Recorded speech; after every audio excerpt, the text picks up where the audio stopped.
Hello, welcome to Cooking with Queen V. You're tuned into Queen V 803 on YouTube. Today I am going to show you how kale is cooked. This is fresh green kale and it's covered with a little bit of butter as you see on top, a little red bell pepper, some onions, and I put a little bit of seasoned tenderizer.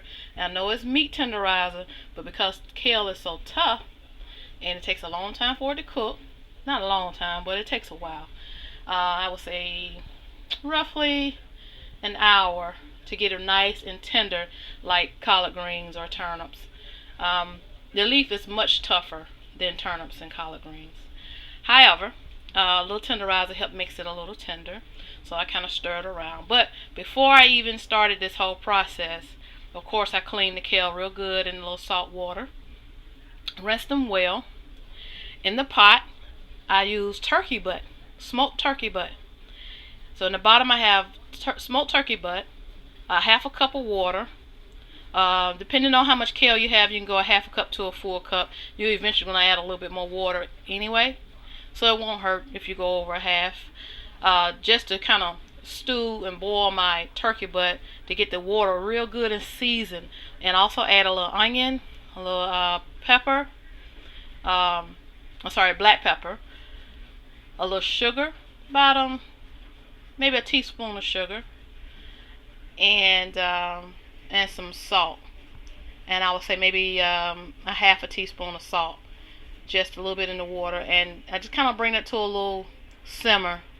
And then I went and put my kale on top of that and kind of just let it cook together. As you see, it looks like a full pot. Kale, just like spinach, cooks down.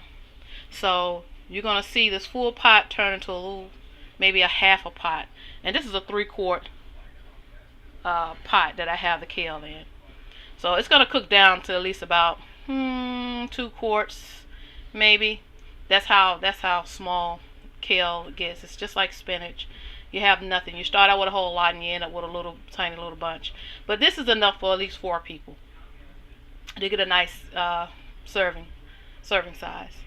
So you let your kale cook about 30 minutes.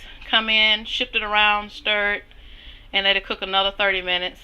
And it should be ready to come up. If it's not tender enough for your liking, then you just cook it a little longer the way you want. On top, I just put the same ingredients that I put on the bottom. That's the red bell pepper, onion, and a little bit more salt, a little bit more pepper. I didn't add any more sugar. And as it cooks, and once it gets done, you can kind of taste it and season it to taste if you want to add a little bit more seasoned flavor. But this is not a hard meal to cook. This will cook by itself. Once you season the water and add your kale, and come back later if it's dried out some, then you want to add some more water, of course. And that's it. Fix you some homemade cornbread. That'll be in another video. I'll make sure you get a taste of Queen V's good cornbread. I'll show you how I do it Queen style. You have a good day. Bon appetit.